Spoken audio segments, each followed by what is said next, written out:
who said, would my father be punished for my sins? That's a very serious question. Okay? A person will be responsible if he or she did not fulfill their duties in respect of teaching and educating their children, so they got lost. Allah the Almighty admired Ismail alayhi salam in Surah Maryam, وَكَانَ يَأْمُرُ أَهْلَهُ بِالصَّلَاةِ وَالزَّكَاةِ.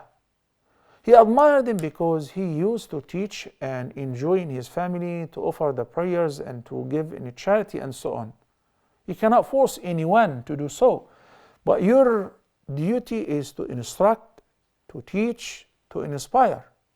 So if somebody's son or daughter, after he or she have done their best of educating them, they left the deen altogether, or they committed some sins, and the father or the mother have nothing to do with it, after they reach the age of puberty, it shows otherwise.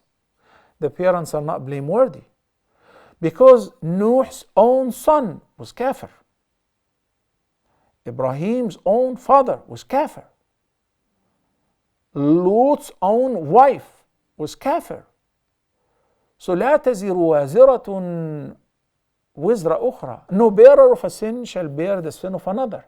Yet, if the person didn't shoulder his or her responsibility, as I've seen many youth coming to the deen after they grew up, and one of them was telling me, now he's a grown-up man, that for the past 40 years he never set a foot in the masjid and he used not to pray.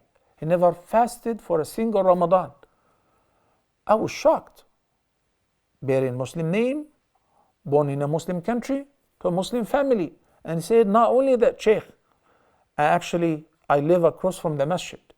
So just a few steps, I exit from our house and the door of the masjid is right in front of us. And I asked him, so why didn't you pray? He said, my father never taught me.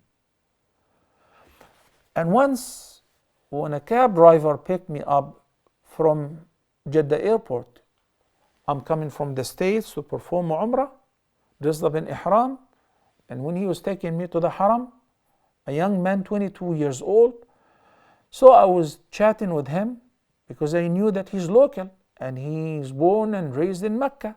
I said, lucky you, I wish I was you, or I wish I have an access to enter the Haram as often and perform Umrah whenever I want, like you. So I figured that he didn't perform a single Umrah or Hajj in his life.